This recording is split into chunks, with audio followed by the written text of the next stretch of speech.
Deer admission fighters, আসসালামু আলাইকুম। তোমাদের মাহিন ভাই আবারও তোমাদের মাঝে উপস্থিত এবং মোস্ট ইফেক্টিভ একটা ভিডিও নিয়ে আজকে তোমাদের সামনে হাজির হয়েছি। আশা করি তোমরা আমার চ্যানেলটাকে সাবস্ক্রাইব করবে এবং পাশে থাকা বেল বাটনটিকে অবশ্যই ক্লিক করে রাখবে। আর যদি ভিডিওটা ভালো লেগে থাকে তাহলে সম্পূর্ণ দেখবে, মানে আশা করি সম্পূর্ণ দেখবে এবং পাশে থাকা যে লাইক বাটনটা আছে, লাইক বাটনে অবশ্যই একটা লাইক করে দিবে। তাহলে ভিডিওটা সবার কাছে রিচ করবে, বিকজ আমি চাই যে সবাই এই ভিডিওটা দেখুক। তো দেখো, অ্যাডমিশন যখন চলে আসে আমরা বিভিন্ন কোচিং এ ভর্তি হয়ে গেছি অলরেডি। অ্যাডমিশন যেহেতু চলে আসছে, আমরা এক একজন এক এক কোচিং এ ভর্তি হয়ে গেছি। যার মেডিকেল টার্গেট সে মেডিকেল কোচিং এ ভর্তি হয়েছে, যার ইউনিভার্সিটি টার্গেট সে ইউনিভার্সিটি কোচিং এ ভর্তি হয়েছে, ইঞ্জিনিয়ারিং কোচিং এ ভর্তি হয়ে গেছি। তো এখন মোস্ট অফ দি স্টুডেন্ট ডিপ্রেশনে ভোগে। আসলে কয়েকটা কোশ্চেনের কারণে তারা ডিপ্রেশনে ভোগে। কিরকম যে কোন কোন বই কিনবো, ধরো তোমার একটা ফ্রেন্ড অমুক অমুক স্যারের বই কিনছে, অমুক অমুক বই কিনছে, তোমার কাছে সেই বইগুলো নাই। এখন তুমি এইটা দেখে ডিপ্রেশনে ভোগে, মানে ডিপ্রেশনে চলে যাও। ওকে, তো এই টাইপের কোশ্চেন আমি সবসময় বেশি পেয়ে থাকি যে কোন কোন বই কিনবো। তারপরে যে কোশ্চেনটা পাই সেটা হচ্ছে ভাই কত সময় ধরে পড়বো বা কয় ঘন্টা পড়বো, ডেইলি কয় আওয়ার পড়া উচিত, 10 ঘন্টা, 12 ঘন্টা, 14 ঘন্টা, 15 ঘন্টা। কেউ কেউ গল্প দেয় যে ভাই আমি তো অ্যাডমিশনে 15-14 ঘন্টা করে পড়েছি, 18 ঘন্টা করে পড়েছি। আসলে এই যে যত কোশ্চেন আছে, এই কোশ্চেনগুলোর আমি একটু উত্তর দেওয়ার চেষ্টা করবো, তবে সম্পূর্ণ সেটা আমার আঙ্গিকে। হ্যাঁ, মানে আমি যেভাবে পড়তাম, আমি কোন কোন বই ফলো করতাম, সবগুলো আমার আঙ্গিকে আমি বলার চেষ্টা করবো। বাই দ্য ওয়ে, আমার পরিচয়টা একটু দিয়ে দিই। আমার নাম হচ্ছে ফারহান মাহিন। আমি রাজশাহী বিশ্ববিদ্যালয় ইলেকট্রিক্যাল অ্যান্ড ইলেকট্রনিক্স ইঞ্জিনিয়ারিং ডিপার্টমেন্টে পড়াশোনা করতেছি এবং টুকটাক কেমিস্ট্রি পড়াই। সো চলো আমরা আসল কথাতে চলে যাই। দেখো, ফার্স্ট অফ অল যে কোশ্চেনটা হচ্ছে ভাই কোন কোন বই কিনবো। তো দেখো, মেইন বই is the mother book. Main বই মানে মেইন বইটা হচ্ছে একদম মাদার বুক। এই মেইন বইকে কখনোই ছাড়া যাবে না। তুমি যদি চিন্তা করো যে মেইন বই বাদ দিয়ে আমি বাজারে বিভিন্ন ধরনের গাইড যেগুলো আছে সেগুলো পড়বো, কেউ হচ্ছে গিয়া আমি নাম ধরেই বলি রয়্যাল গাইড পড়ে, কেউ হচ্ছে গিয়া জয়পুরের বই পড়ে, বা কেউ হচ্ছে প্লাস সিরিজের বই পড়ে। তো বিভিন্ন কোম্পানির বিভিন্ন বই পড়ে, মেইন বইটাকে উপেক্ষা করে এই সব কোম্পানির বই পড়ে। আসলে এগুলোতে খুব বেশি লাভ নাই। হ্যাঁ, ওই বইগুলো কিভাবে পড়তে হবে এটাও আমি বলে দেবো। ওই বইগুলা যে একেবারে কাজে লাগবে না তা না, বই মানেই কাজে লাগবে, কিন্তু কিভাবে পড়তে হবে সেটা আমি বলে দেবো। কিন্তু মেইন বই বাদ দিয়ে, আগেই বলে রাখতেছি, মেইন বই বাদ দিয়ে তুমি যদি ওইসব বইতে বেশি ফোকাস করো তাহলে তোমার জীবনটাই লস। ওকে, তো ফার্স্ট অফ অল আমাকে অ্যাডমিশনের জন্য কি করতে হবে, মেইন বইটা ভালো করে পড়তে হবে। ধরো তুমি মেডিকেল প্রিপারেশন নিছো, তাহলে মেডিকেল প্রিপারেশন যদি নিতে যাও তখন তোমাকে কিন্তু অবশ্যই মেইন বই আগে, মেইন বই ছাড়া আরো কিচ্ছু না। এবার কোন কোন স্যারের মেইন বই, সেটা হচ্ছে তোমার, আমরা কেমিস্ট্রির জন্য পড়বো হাজারি স্যারের বই। হাজারি স্যারের বই থেকেই সবচেয়ে বেশি কোশ্চেন আসে মেডিকেল এবং ভার্সিটিতে। তারপর হচ্ছে গিয়ে তোমার ফিজিক্সের জন্য পড়বো মোহাম্মদ ইসাক স্যারের বই এবং শাহজাহান তপন স্যারের বই, ইসাক এবং তপন স্যারের বই। বায়োলজির জন্য আমরা পড়বো হচ্ছে গিয়া তোমার মেইন বই হিসেবে গাজী আজমল স্যার জুওলজি এবং হাসান স্যারের হচ্ছে গিয়ে তোমার বোটানি।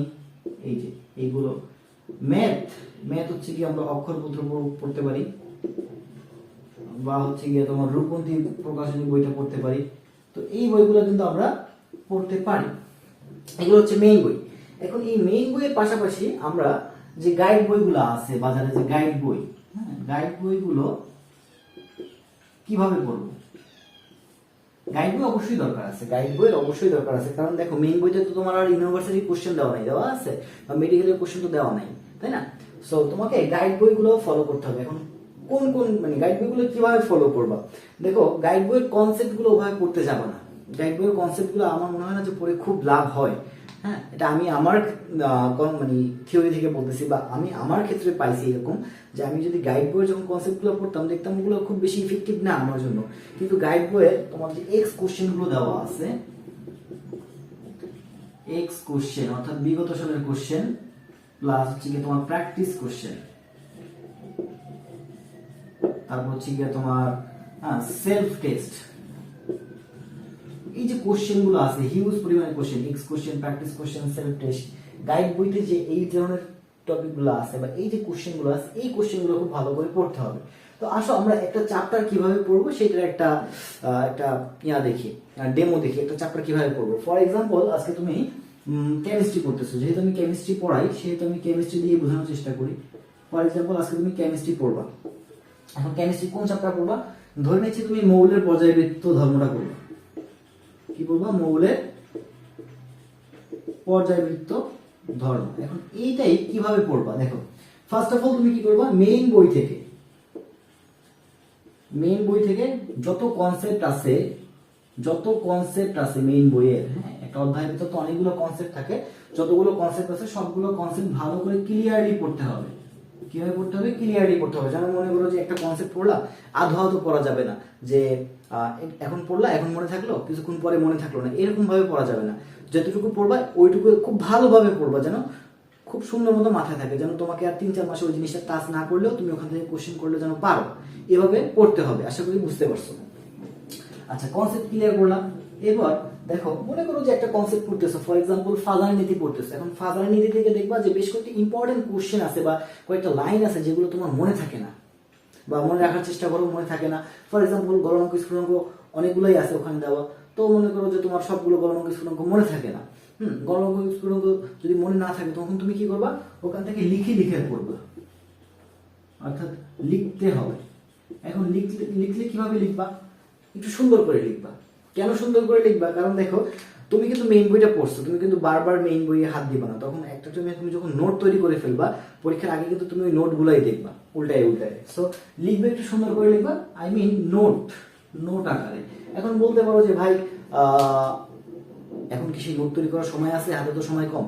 দেখো, নোটটা কিভাবে তৈরি করবে সেটা একটু বুঝাই দিই, অল্পের ভিতরে বুঝাই দেওয়ার চেষ্টা করতেছি।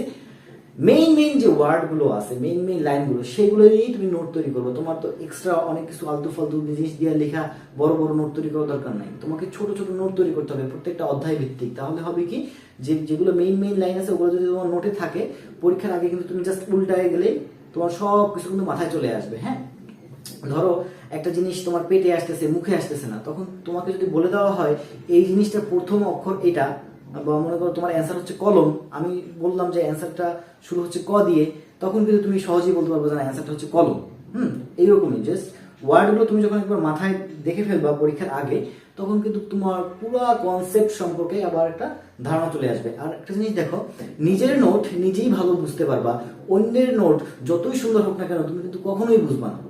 বিলিভ মি অর নট, নিজের নোট নিজেই ভালো বুঝবা। অন্যের নোট, সেটা হোক আমার নোট, হোক তোমার সবচেয়ে টপার যে ফ্রেন্ড আছে সেই ফ্রেন্ডের নোট, বা হোক তোমার টিচারের নোট, যারই নোট হোক না কেন, তোমার ওই নোটটা বুঝতে কষ্ট হবে। কিন্তু নিজে যে নোটটা তৈরি করবা সেই নোট কিন্তু তুমি সবচেয়ে ভালো বুঝবা। আদার্স কেউ তোমার নোট ভালো করে বুঝবে না, বা তুমিও অন্য কারো নোট ভালো করে বুঝবা না। সো আমি বলবো যে অবশ্যই একটু নোট করে করে এখন থেকেই পড়াশোনা করার অভ্যাস করো। কারণ ইউনিভার্সিটিতে যখন উঠবা তখন কিন্তু নিজেই নিজের নোট তৈরি করে পড়তে হবে। ওকে, আচ্ছা, এরপরে মেইন বই যখন পড়া শেষ হয়ে যাবে, তোমার যখন সবগুলো কনসেপ্ট ক্লিয়ার হয়ে যাবে, তখন তুমি এক্স কোশ্চেন সলভ করা শুরু করবে। তখন তোমার লাগবে এই যে গাইড বই। এখন তুমি যে কোম্পানির গাইড বই কেন না কেন, এটা তোমার ব্যাপার, ঠিক আছে? তোমার যেটা ভালো লাগে সেটা তুমি কিনতে পারো। তো সবগুলা বাজারে যত গাইড বই আছে সবগুলাতেই কিন্তু তোমার এই এক্স কোশ্চেন এবং প্র্যাকটিস কোশ্চেন দেওয়া থাকে। যত গাইড বই আছে, মানে যত সহায়িকা বই আছে সবগুলোতে কিন্তু এক্স কোশ্চেন এবং প্র্যাকটিস কোশ্চেন দেওয়া থাকে। সো ওই এক্স কোশ্চেন গুলো এবং প্র্যাকটিস কোশ্চেন গুলো ভালো করে সলভ করা শুরু করবা, কনসেপ্ট ওয়াইজ ভালো করে সলভ করা শুরু করবা। এখন প্রবলেমটা ফেস করবা তখন, যে দেখবা যে বইতে একটা অ্যান্সার দেওয়া, গাইড বইতে একটা অ্যান্সার দেওয়া, এরকম হতেই পারে ভাই। পৃথিবীতে কোনো বই ভুলের ঊর্ধ্বে না, তাই না? তো এখন দেখলে যে মেইন বইতে একটা অ্যান্সার দেওয়া, গাইড বইতে আরেকটা অ্যান্সার দেওয়া, এখন অ্যান্সার কোনটা হবে এই জন্য তুমি কনফিউশন। তো আমি বলে দিচ্ছি ভাইয়া, যে আমার কাছে এরকম প্রচুর কোশ্চেন আসে, ভাইয়া মেইন বই থেকে দেওয়া, গাইড বই থেকে দেওয়া, এখন কোনটা ফলো করবো? ভাই এই ভিডিও শুরু করার আগেই বলছিলাম যে মেইন বই হচ্ছে মাদার বুক। মেইন বই হচ্ছে কি বুক? মাদার বুক। তাহলে মেইন বইতে যদি ভুলও থাকে সেটাই সঠিক, মেইন বইতে যদি যেটা থাকবে সেটাই সঠিক। সো মেইন বইতে যেটা থাকবে অবশ্যই সেটা ফলো করবা। তো এই গেল তোমার দুইটা স্টেপ চলে গেল। এবার তুমি কি করবা? ওই যে সেলফ টেস্ট, দেখো এই যে সেলফ টেস্ট এবং প্র্যাকটিস কোশ্চেন, এবার তুমি চলে যাবা practice question plus self test. তো এখন প্র্যাকটিস কোশ্চেন এবং সেলফ টেস্ট তুমি করলা। মনে করো তোমার সেলফ টেস্ট ওখানে 20টা কোশ্চেন ছিল, 20 এ মনে করো তোমার হচ্ছে কি তুমি পাইলা 12। তো 20 এর ভিতরে 12 পাওয়া মানে কি? 100 তে পাইছো 60। তো এটা কি এনাফ? স্কোরটা কি এনাফ? আসলে স্কোরটা এনাফ না। তখন তুমি বুঝবা যে না, আমার এখানে পড়াতে ঘাটতি আছে, তার মানে এই কনসেপ্টটা বা এই অধ্যায়টা আমাকে আবার ভালো করে পড়তে হবে। তখন তুমি কি করবা? আবার এগেইন মেইন বইতে চলে যাবা, এবং মেইন বইটা খুব ভালো করে আবার পড়বা। তারপরে এগেইন তুমি এক্স কোশ্চেন করবা, এগেইন সেলফ টেস্ট দেবা, এবং এইটা অল্পের ভিতরে করে ফেলার চেষ্টা করবা। কারণ একটা অধ্যায় নিয়ে খুব বেশি টাইম দেওয়ার দরকার নাই, বুঝছো? তো এইভাবে তুমি আর কি বইগুলো পড়বা। তো আশা করি তুমি প্রথম কোশ্চেনের অ্যান্সারটা পাইছো। এবার দ্বিতীয় যে কোশ্চেন, ভাই কত সময় ধরে পড়বো? আমার এই কোশ্চেনটা শুনলে পার্সোনালি আর কি আমার মতামতটা দিই, আমার কাছে এই টাইপের কোশ্চেন খুব খারাপ লাগে যে কত সময় ধরে পড়বো, পড়ার কি কোনো সময় আছে নাকি? যখন ভালো লাগবে তখন পড়বা, যখন ভালো লাগবে না তখন পড়ার দরকার নেই। তখন তোমার তোমার ভালো লাগতেছে না, কথাটা বুঝো, তোমার ভালো লাগতেছে না, তুমি পড়ায় মন বসাতে পারতেছো না, তখন কি তুমি যদি জোরও করো, জোর করে ভাই কোনো দিন কোনো কিছু মানে পাওয়া সম্ভব না। সো যখন ভালো লাগবে না তখন পড়লা না। এখন তোমার যদি সারাদিনই ভালো না লাগে তাহলে এটা তোমার রোগ, বুঝতে পারছো? সারাদিন ভালো লাগানো যাবে না, কিছু কিছু টাইমে তোমার ভালো নাই লাগতে পারে, তো ওই টাইমে তুমি একটু মনে করো যে গেমস খেললা বা ইউটিউবে ভিডিও দেখলা বা হচ্ছে গিয়ে তোমার একটু ফোনে কারোর সঙ্গে কথাবার্তা বললা বা ভাইয়াদের কাছে কথাবার্তা বললা যে ভাই আমার এখন ভালো লাগতেছে না, এখন কি করবো। যে তোমার যে বাসায় টিচার আছে সেই টিচারের সঙ্গে তুমি একটু বললা যে ভাই এখন তোমার ভালো লাগতেছে না, এখন আমি কিভাবে কি করবো, একটু গাইডলাইন দেন। হ্যাঁ, মানে প্রত্যেকটা টাইমকে তুমি ইফেক্টিভ এবং প্রোডাক্টিভ করার চেষ্টা করবা, বুঝতে পারছো? হচ্ছে কথা। তো এখন কত সময় ধরে পড়বা, এটা আরো সুন্দর করে অ্যান্সার দিচ্ছি। দেখো, আমরা অনেকেই বলি ভাই 12 ঘন্টা না পড়লে হবে না। হ্যাঁ, 12 ঘন্টা না পড়লে আসলে হবে না, এই কথাটাকে আসলে আমি মানি না, প্রাধান্য দিই না। কেন? কারণ দেখো, তুমি আজকে মনে করো একটা রুটিন করলা, রুটিন করে তুমি তোমার রুটিনে আছে 12 ঘন্টা টাইম পড়ার, তুমি একদিন 2 দিন সর্বোচ্চ 7 দিন রুটিন মানতে পারবা, কিন্তু এরপরে আর রুটিনটা মানা সম্ভব না। ঠিক আছে, এরপরে আর রুটিনটা মানা সম্ভব না, কারণ মানুষ হচ্ছে তোমার একটা অভ্যাসগত প্রাণী। যে কোনো একটা অভ্যাস মানুষের পক্ষে ছাড়া খুব কঠিন, আবার যে কোনো একটা অভ্যাস গড়াও খুব কঠিন। তুমি পড়াশোনা এর আগে 12 ঘন্টা করে করোনি, এখন হুট করে তোমাকে যদি 12 ঘন্টা পড়তে হয় তুমি কখনোই পারো। কিন্তু মানুষ মানুষ একটা কাজ খুব ভালো পারে, সেটা কি জানো? জেদ করতে খুব ভালো পারে। জেদ জেদ জিনিসটা না প্রত্যেকটা মানুষের ভিতরে আছে, প্রত্যেকটা মানুষের ভিতরে জেদ আছে, মানো আর না মানো, প্রত্যেকটা মানুষের ভিতরে জেদ আছে। এখন এডমিশন টাইমে জেদটা কার সঙ্গে হবে? বইয়ের সঙ্গে, নিজের সঙ্গে, পড়াশোনার সঙ্গে, মা বাবার সঙ্গে, বন্ধু বান্ধবের সঙ্গে? আমি যেটা মনে করি অ্যাডমিশন টাইমে জেদ সবসময় নিজের সঙ্গে করা উচিত, কারণ তোমার কম্পিটিটর একমাত্র তুমি। নিজেকে অলওয়েজ বেস্ট মনে করবা যে I am the best and আমার একমাত্র কম্পিটিটর আমি। সো জেদটা হবে নিজের সঙ্গে, অন্য কারোর সঙ্গে জেদটা হবে না। হ্যাঁ, তো জেদটা কিভাবে নিজের সঙ্গে করবা বা কিভাবে পড়াশোনার সঙ্গে কিভাবে এই জেদটা কাজে লাগাবা দেখো। তো আমি যেটা করতাম অ্যাডমিশন টাইমে, ধরো যে ফার্স্ট অফ অল একটা রুটিন করছিলাম, রুটিন করে দেখি আমার ওটা কোনো কাজে লাগে না। হ্যাঁ, আমি 1 সপ্তাহের মতো ফলো করতে পারছি, এরপর দেখি আমার আর পক্ষে সম্ভব না। বাট আমি একটু জেদ করে অন্য একটা সিস্টেমে পড়ছি, তো ওইটা আমার সবচেয়ে বেশি ইফেক্টিভ হয়েছে। কিরকম? আমি স্টিকি নোট দিয়ে আমি একটা লিস্ট করতাম যে এরকম target of today, target of today. আমি একটু দেখাই দিই তোমাদেরকে, এগুলোকে বলা হয় স্টিকি নোট। হ্যাঁ, এগুলোকে বলা হয় কি? Sticky note. তো এটা হচ্ছে মনে করো যে ছিঁড়ে এভাবে লাগাই রাখা যায়, এভাবে লাগাই রাখা যায়। তো আমি কি করতাম দেখো, এই যে স্টিকি নোট আছে, এই স্টিকি নোটে এরকম লিখে রাখতাম যে টার্গেট অফ টুডে, মানে আজকে পড়ার টার্গেট। তো ধরো আমি লিখতাম যে ফিজিক্স ফার্স্ট পেপারের 3rd chapter plus math, 3rd chapter তো পড়বো, ম্যাথ সহ পড়বো। কেমিস্ট্রি মনে করো 2nd পেপারের 2nd চ্যাপ্টার, মানে জৈব যৌগ পড়বো, কতটুকু পড়বো? First half plus X question. Okay, তারপর মনে করো বায়োলজি মনে করো যে ফার্স্ট পেপারের 3rd চ্যাপ্টার কি করবো? ফুল পড়বো প্লাস কোশ্চেন সলভ। ওকে, এবার ম্যাথে আসো, math first paper 2nd chapter, মনে করো ফার্স্ট পেপারের 2nd চ্যাপ্টার ফুল করবো। তো এই ছিল মনে করো আমার আজকের দিনের টার্গেট, এই 4টা সাবজেক্ট, এটা হচ্ছে আমার আজকের দিনের টার্গেট। তো আমি কি করতাম, যতক্ষণ না পর্যন্ত এই টার্গেটটা ফিল আপ হইতো ততক্ষণ পর্যন্ত আমি পড়তাম, কারণ আমার মাথায় এটা আমি এভাবে কাজ করাইতাম যে আমি যদি আজকে এই টার্গেটটা ফিল আপ না করতে পারি তাহলে আমি চান্স পাবো না। আমি যদি এই টার্গেটটা ফিল আপ না করতে পারি তাহলে আজকে আমি চান্স পাবো না, আমি অ্যাডমিশনে চান্স পাবো না। সো আমাকে এক নিকট আজকের দিনে এই টার্গেটটা ফিল আপ করতে হবে। এখন ধরো এই টার্গেটটা ফিল আপ করতে গিয়ে আমি দেখলাম যে আমার, মানে আমি সময়ের দিকে কখনো হিসাব করবো না। আমার যদি 10 ঘন্টা সময় লাগে আমি 10 ঘন্টা পড়বো, আমার যদি 12 ঘন্টা সময় লাগে আমি 12 ঘন্টা পড়বো, আমার যদি 14 ঘন্টা সময় লাগে আমি 14 ঘন্টা পড়বো। টার্গেট ফিল আপ করার জন্য যতটুকু সময় লাগে আমি ততটুকু সময় পড়তাম। এখন দেখা যাচ্ছে কোনোদিন 5 ঘন্টায় শেষ হয়ে যেত, কোনোদিন 10 ঘন্টা লাগতো, কোনোদিন 12 ঘন্টা লাগতো, কোনোদিন 14 ঘন্টা লাগতো। কিন্তু সবচেয়ে মজার ব্যাপার কি জানো ভাইয়া, আমার টার্গেট আমার ফিল আপ হতো।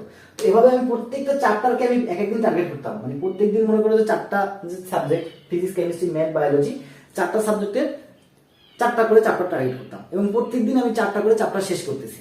তাহলে একটু জিনিস চিন্তা করো, তোমার 10 থেকে 12 ঘন্টা পড়ার দরকার নাই, তুমি প্রত্যেকদিন 4টা করে চ্যাপ্টার শেষ করো। তাহলে physics, chemistry, math, biology total 75টা চ্যাপ্টার আছে ফুল সিলেবাসে। আমি বলতেছি ফুল সিলেবাসের কথা, শর্ট সিলেবাসের পরীক্ষা তো ভিন্ন কথা হবে। হ্যাঁ, কারণ দেখো ইউনিভার্সিটিগুলো স্বতন্ত্র, মাননীয় শিক্ষামন্ত্রী তো বলছে যে শর্ট সিলেবাসের পরীক্ষা হবে, কিন্তু স্বতন্ত্র ইউনিভার্সিটিগুলোকে তো তাদের সিদ্ধান্ত দিতে হবে, তাই না? তারা যখন সিদ্ধান্ত দেবে তখনই আমরা বুঝতে পারবো যে আসলে শর্ট সিলেবাসের পরীক্ষা হবে না ফুল সিলেবাসের পরীক্ষা হবে। তো 75টা চ্যাপ্টার, দেখো আমি তাহলে প্রত্যেকদিন যদি 4টা করে চ্যাপ্টার শেষ করতে পারি, তাহলে 75/4 কত আসে? আমি তোমার একটু অঙ্কে কাঁচা, দাঁড়াও একটু হিসাব করে নিই।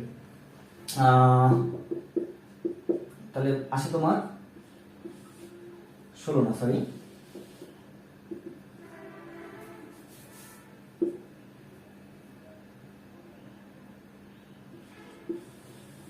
18। 75কে 4 দ্বারা ভাগ করলে আসে 18। তার মানে আমি প্রত্যেক 18 দিনে একবার করে 75টা চ্যাপ্টার শেষ করতে পারতেছি। তাহলে আমি এটাকে 18 না ধরে আমি এটাকে ধরো 25 ধরলাম। কি ধরলাম? 25 ধরলাম। তাহলে প্রত্যেক 25 দিনে আমি যদি 75টা চ্যাপ্টার শেষ করতে পারি, তাহলে দেখো আমার অ্যাডমিশনে আমি সময় পাচ্ছি 3 মাস পড়ার জন্য। তাহলে প্রত্যেক 25 দিনে আমার একবার করে পুরো বইটা, ফিজিক্স, কেমিস্ট্রি, ম্যাথ, বায়োলজি পুরো বইটা সুন্দর মতো রিভিশন দেওয়া হয়ে যাচ্ছে। তাহলে আমি 75 দিনে দিতে পারতেছি কয়বার? 3 বার রিভিশন। তো 3 বার বই রিভিশন দিব। আর রিভিশনের সময় দেখো তো আমি কি করতেছি, যে এক্সপোজিশন প্লাস প্র্যাকটিস এগুলো তো করে ফেলতেছি। তাহলে দেখো আমার মেইন বইও পড়া হয়ে যাচ্ছে, আমার এক্সপোজিশনও পড়া হয়ে যাচ্ছে, আমার সবকিছু হয়ে যাচ্ছে। তাহলে আমি 75টা চ্যাপ্টার আমি খুব সহজেই শেষ করতে পারতেছি, প্রত্যেক 25 দিনে আমি শেষ করতে পারতেছি। তাহলে অ্যাডমিশনে আমার সময় পাচ্ছে আমি 3 মাস, 3 মাসে আমার 3 বার শেষ হয়ে যাচ্ছে। এরপর আমি বিভিন্ন মডেল টেস্ট দিব বিভিন্ন কোচিংয়ে। তো আমার প্রিপারেশনটা কিন্তু খুব ভালো হবে। আশা করি তোমরা যদি এইভাবে পড়ো, একটা টার্গেট করে এরকম টেবিলের পাশে লাগায় রাখবা। দেখো ভাইয়া, তোমার আজকে পড়া হচ্ছে এগুলা, তুমি জাস্ট টেবিলের পাশে লাগায় রাখবা। যখন পড়া শেষ হয়ে যাবে এই চ্যাপ্টারগুলো, তখন এটা আস্তে উঠায় রাখবা। উঠায় তুমি কি করবা, একটা আলাদা কোনো জায়গাতে রেখে দিবা, যে তোমার যেটা পড়া হয়েছে সেটা একটা ডকুমেন্ট রেখে দিবা। এভাবে তুমি দেখবা যে এরকম যখন নোটগুলো সব জমে যাবে, এরপর সেই নোটগুলো চেক করবা যে তোমার কোনটা কোনটা পড়া হয়েছে, কোনটা কোনটা পড়া হয়নি। এইভাবে পড়ো, এইভাবে পড়লে আমার মনে হয় সবচেয়ে বেশি কাজে লাগবে। ওকে, এটা হচ্ছে কথা। আর এই 3 নম্বর যে কোশ্চেন, ভাই কোন পদ্ধতিতে পড়বো বা কিভাবে পড়বো, দেখো আমি অলরেডি পদ্ধতি বলে দিচ্ছি। ফার্স্টে মেইন বই, দেন এক্স কোশ্চেন, মেইন বই, x question, self test, main বই, এক্স কোশ্চেন, সেলফ টেস্ট। এভাবে পড়ো, আমার বিশ্বাস তুমি অ্যাডমিশনে চান্স পাবে। হ্যাঁ, আর এখন কথা হচ্ছে তুমি কি প্রিপারেশন নিচ্ছ সেভাবে কিন্তু পড়তে হবে। ধরো তুমি যদি মেডিকেল প্রিপারেশন নাও, তাহলে মেডিকেলে কি আসে না, ম্যাথ আসে না, তাহলে ম্যাথটাকে স্কিপ করতে হবে। ম্যাথটাকে স্কিপ করে বাদ বাকি যেগুলো আছে সেগুলো পড়বা। তুমি ভার্সিটি প্রিপারেশন নিচ্ছ, তাহলে সেখানে থিওরি এবং ম্যাথ দুইটাই লাগে, তাহলে থিওরি এবং ম্যাথ দুইটা সমানভাবে পড়তে হবে। তুমি ইঞ্জিনিয়ারিং প্রিপারেশন নিচ্ছ, ইঞ্জিনিয়ারিং প্রিপারেশনে কিন্তু থিওরিটা ভালোভাবে জানা লাগে, কিছু কিছু থিওরি জানা লাগে, এবং ম্যাথ বেশি প্র্যাকটিস করতে হয়। তাহলে তুমি ম্যাথ বেশি পরিমাণে প্র্যাকটিস করবা আর হালকা কিছু থিওরি জানবা।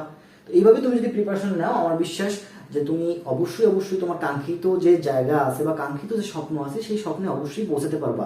অসম্ভব কিছুই না, তোমাকে দিয়েই সম্ভব। কথাটা বোঝো। দেখো প্রত্যেক বছর তো যারা ফার্স্ট হয়, সেকেন্ড হয়, থার্ড হয়, তারা তো তোমার মতোই, তোমারই ব্যাচমেট, তোমারই গিয়া বন্ধু বান্ধব, বা তোমার মতোই তাদের 2টা হাত, 2টা পা, 2টা চোখ। তো তারা যদি পারে, তুমি কেন পারবে না? সো ডিপ্রেশন বলতে কোনো কিছু নাই, ডিপ্রেশনটাকে দূরে রাখো। ঠিক আছে, এইটা নিলে পরেই ডিপ্রেশন, না নিলে পরে ডিপ্রেশন কিছুই না। সবকিছু থেকে দূরে রেখে জাস্ট পড়াশোনাতে কনসেন্ট্রেট করো, একটা টার্গেট নাও, টার্গেট নিয়ে সেভাবে সামনে আগাও। আমার বিশ্বাস তুমি চান্স পাবে। সবাই ভালো থাকো, সুস্থ থাকো, এবং এই ভিডিওটা সম্পূর্ণ দেখার জন্য তোমাকে অসংখ্য ধন্যবাদ। যে ভিডিওটা সম্পূর্ণ দেখছো সে একটু কমেন্ট করে যাও যে ভাই আমি সম্পূর্ণ ভিডিওটা দেখছি। তাকে আমার হৃদয়ের অন্তঃস্থল থেকে আন্তরিকভাবে ভালোবাসা এবং শুভেচ্ছা তার জন্য। আর সবসময় আমার সঙ্গেই থাকো। আল্লাহ হাফেজ, সবাই ভালো থাকো, সুস্থ থাকো।